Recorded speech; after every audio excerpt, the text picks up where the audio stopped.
Hey everybody, it's Stippling Vaughn, and it is wild card playoff Sunday for the NFL, and we've got the Bills playing the Dolphins. Now, me personally, I'm going with the Bills, not just because Graham Nolan is a Bills fan, but because I've always looked at the Bills as a better team than the Dolphins. Never really cared for the Dolphins, even as a kid. So for me, it's one of those where it's like, I'm just historically would always be going for the Bills as opposed to going for the Dolphins. So I'd like to thank everybody who viewed yesterday's video and ask everybody to please, if you like the content, please like and subscribe. Share it out. It always helps. And if you like the content, or if you don't like the content, please feel free to leave a comment. Comments will always help. And programming notes. Tomorrow is Martin Luther King's birthday. Martin Luther King was truly a man of change within this country, and it's disappointing to see how I was raised to see everybody as equal and no one being superior to the other, and now in today's environment we see it being dismantled, and this privilege and that privilege, and basically everything that was built, that was created from Martin Luther King, is in many ways falling apart by people who, quite honestly, don't understand what people went through to get us to this point in our country. It's very disappointing to see how right now the push is to divide us instead of to continue to build and unify as Martin Luther King desired and fought for and gave his life for. It's one thing we really, I think can be overlooked and forgotten about, is he gave his life. He was assassinated, but he gave his life for this country because he believed in it. And too many of what I see, this internet trolling to make a difference, it's like you're not going to be remembered. Martin Luther King did great things, and he'll be remembered for what he did, where you won't. And in fact, if anything, history will look at you in a demeaning manner because of what you're doing. So, last night was the chat. I was on it. I showed up late because I had to eat first. So I hopped on. When I hopped on, I was wearing my Mad Hatter shirt, my Mad Hatter hat on, and so I don't get to wear that hat too much, so being given the opportunity to wear that hat was fun. Vanessa has announced that for President's Day weekend, we will be off that weekend, and that also we have 2 dates. We have at the end of February, I think it's the 25th of February? I might be wrong. We're going to be doing a book review, and it was chosen to be Ethan Van Sciver's Cyber Frog, Blood Honey. We will be reviewing that book. The other book that we will be reviewing at the end of March is going to be, it's for the Hillbilly Book Club, and it is Superman Earth 2 artwork by Shane Davis. I'm very fortunate. I own both those books, so I don't have to go out and buy them. If anybody is interested in watching that, I encourage you to. Danger Vanessa on her Twitter page will be announcing the dates closer to that. But if you don't want to buy the book, you don't have to. You can still follow along. and get a good review of the story and the artwork provided. So, one thing that also was brought up in the chat is we brought up Shane again as an example. Like what we'll do is we'll discuss something we'll use Shane as the example. And the reason why we, or at least I can't be irresponsible for me to speak for the chat itself, but the reason why I always last times use Shane as the example when we're discussing stuff or discussing things within CG is because Shane is doing it right. He's on time with his books. He's honest with us. If he's having delays, whether it be in creating the content, writing the story, or most importantly, which all creators are having this issue, is delays with printing, he's open and honest with us. When these creators are open and honest with us about the printing issues, and Ethan's going through it now, and he's showing us updates up front with images from the printer of the issues he's having.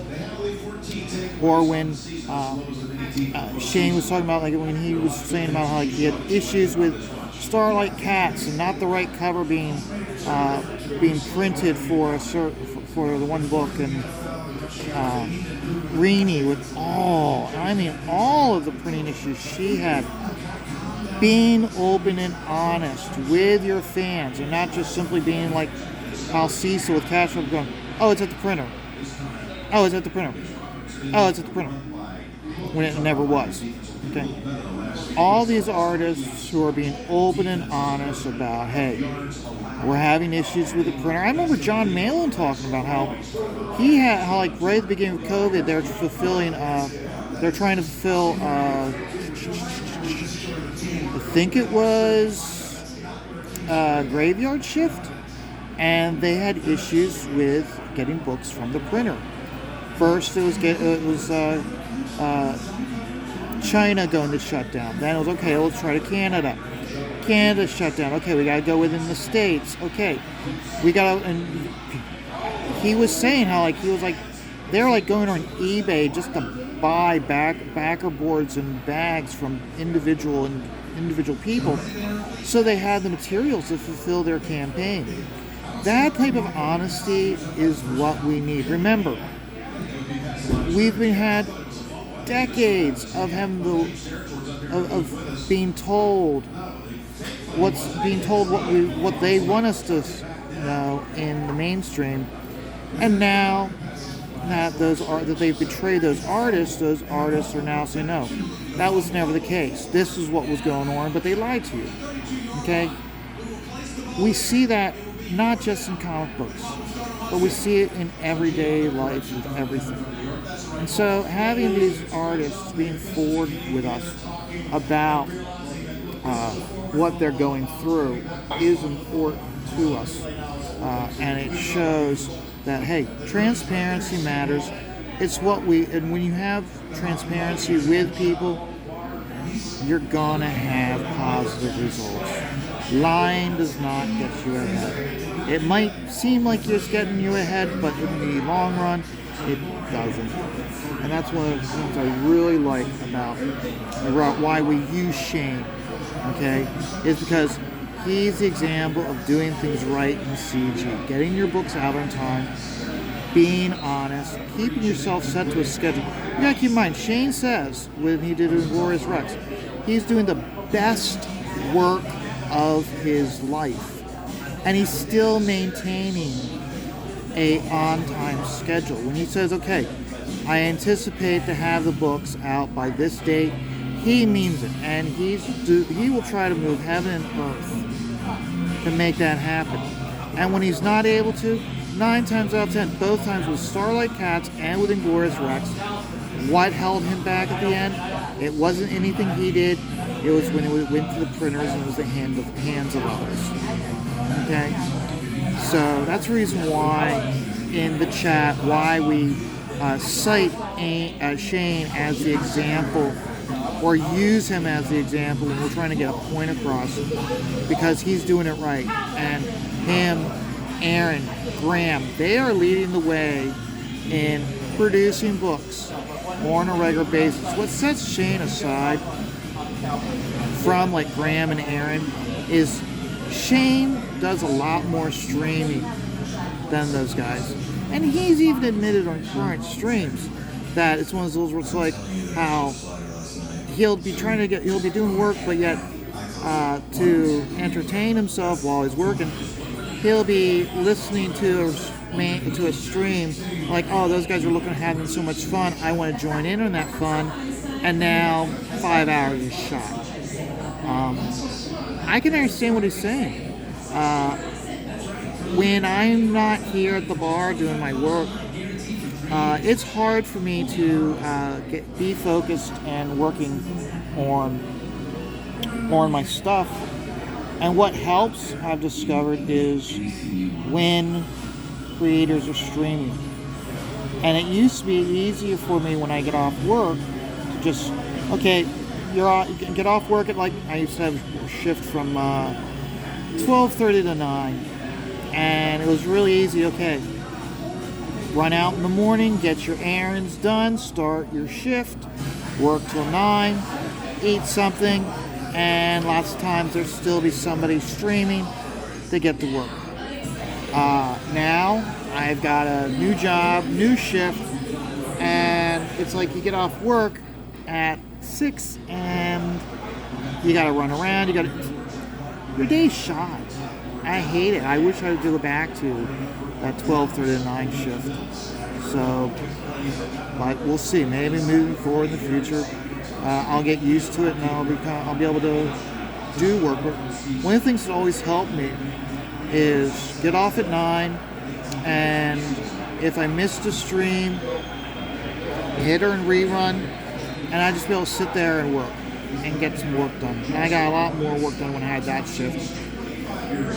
Plus, also with having an early morning shift, it's one of those where it's like as soon as you get done with your shift, I'm so paranoid that I'll sleep through my alarms that I go to bed much earlier than I usually do, which is infuriating. When it's one of those where it's like I should be doing some artwork, but I gotta go to bed and I gotta get my sleep so I'm not late for work. Never had that problem when I had the other shift when I was working with that defunct company, Fedlo. I loved it. Loved the shift I had. So, well, it's definitely going to be something we'll have to hopefully adjust to. So, I found out today, looked it up, and Joe Sontag is going to be doing his shift here. Joe Sontag has announced he's going to be doing his supplemental for Reaper Destroyer. It's going to have 2 stories in it. He's already come up with the creative teams that are going to be doing the supplemental book.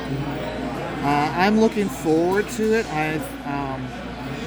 I've noticed that when you have a creator and they do release just a book, they always plateau, and they can go to a certain height in funding, but not any higher. And I've noticed that the campaigns that have supplementals, they do higher. Their funding is higher. They sell more books. And by having the supplemental, it's 2 things. A, we get more product. B, it gives the creator, I'm noticing, because they're printing more books, they're able to print the books at a lower cost. So I feel that Joe doing that, I think Joe really wants to hit that 6 figures on young lady. Doing the supplemental, I think, is a good choice to help him get there. Another thing also that I was thinking about with Joe Sontag is him being a formal musician. He has the ability from his background to reach out, if he wants to a different audience. I know there's got to be musicians that stream and have their own podcast shows. for him to be able to try to reach out and get on those shows, I think would help him out greatly. The example I give is the Black Crowes, Steve Gorman. He was the drummer of the Black Crowes. He now has a sports talk show on the radio. He does it with his cousin. And I think about how Steve Gorman, what I really enjoyed when he had his radio show is how he was able to bring in sports and pop culture. And I know there's got to be a musician out there, like let's say the bass guitarist for Slipknot, okay? And he's doing a podcast show. If Joe could get on one of those shows and talk like how I talk about his former band, this, that, and everything, and then use it to promote his comic book, I think that would really help Joe reaching out to a different audience. Graham Nolan even said how he was on Nerdrotic, I think, or Friday Night Tights, I forget what it was. And it was a completely different audience that doesn't follow Comicsgate. And I think he raised something like an extra $8,000 on The Ghost of Matacumba Key. So reaching out to different shows and different genres that the artist has an interest in, I feel can help with reaching out, expanding your fan base to sell products. And so I would hope that Joe is able to reach out, and I hope, because showing up in the exact same shows, it helps to an extent. I hope that Joe is able to, with him doing the supplemental, that he'll be making the rounds and hopping on Bancroft, that Ethan will have him on, just different shows to get himself another boost in not just sales of the supplemental, but new boost in books of the main story, because that's the bottom line. He needs to increase his numbers of the main book, Reaper Destroyer, not just okay. I just sold 5,000 copies of Reaper Destroyer. I just sold $3,000 of the supplemental. I need to be able to sell, once I announce I'm doing the supplemental, I need to be able to push that Reaper Destroyer numbers up so I can get those out. Because think about it, if he's going to the printer and he's saying I want 1,000 books, okay, this is the cost. If he's able to go to the printer and say I'm printing 3,000, they quote him a lower price tag. So I would definitely hope that he's able to benefit and capitalize with increased sales for Reaper Destroyer by having the supplemental. So I really do hope he does, and I wish him best of luck. I know when he makes the announcement, I'll definitely be hopping on, and I'll be getting the supplemental. The best person who's done supplementals so far is Shane Davis. And he's done very well with having his supplementals. And the one creator I really wish this creator would start doing supplementals is Graham Nolan. I think that if Graham Nolan really looked into, researched, talked behind the scenes with other creators, and he started supplementals, it'd really push him into the 200K funding, whereas right now he seems to plateau in the 100K plus, and I want to see Graham get up there. That's the reason why lots of times I've many times have, okay, the Bills just had a great play and about 2 yards from having a touchdown. But at any rate, I've been pushing this a lot. I think Graham is going. I would like to see Graham do like a Storefolio box or the decorative box to put all of your Compass comics in. He said next year the celebration of the, I think like the 25th anniversary of Monster Island. So I hope he does something like that, to help push him into the 200K club. He's one creator that, and if you guys have watched my previous videos, I'm always giving Brian all the kudos he deserves. It's the reason why I always like am very supportive and want him, and that's the reason why I say, hey, if do the research and see what's the big financial push going to be if you do a supplemental? What's the big push going to be if you do a decorative box? Okay, so and then that way you can have that on top of the numbers he has right now for Ghosts of Matacumba Key, which is currently available, and I will be adding that link to this video. I'll also be including the links, of course, to Shane because of talking about him extensively today. And of course, I will be adding Aaron Lepresti's Wraith of God Blood Hunters. Why? Because I'm doing the fan art con piece for him. So I'm going to be working on this. Not going to be working on this too much ink-wise today. I think what I'm going to do is today, after I get done with this video, I'm going to move in and I'm going to start putting Esther in here. I'm going to have Esther in here with a shotgun, and so we're going to see it's kind of a cramped space in here, but I think I can squeeze her in there. But I don't think I can squeeze her in there. I have to squeeze her in there. So we'll see how it goes. I'll be working on that today while I'm watching. First, the Bills beat the Miami. Then Giants are playing the Vikings.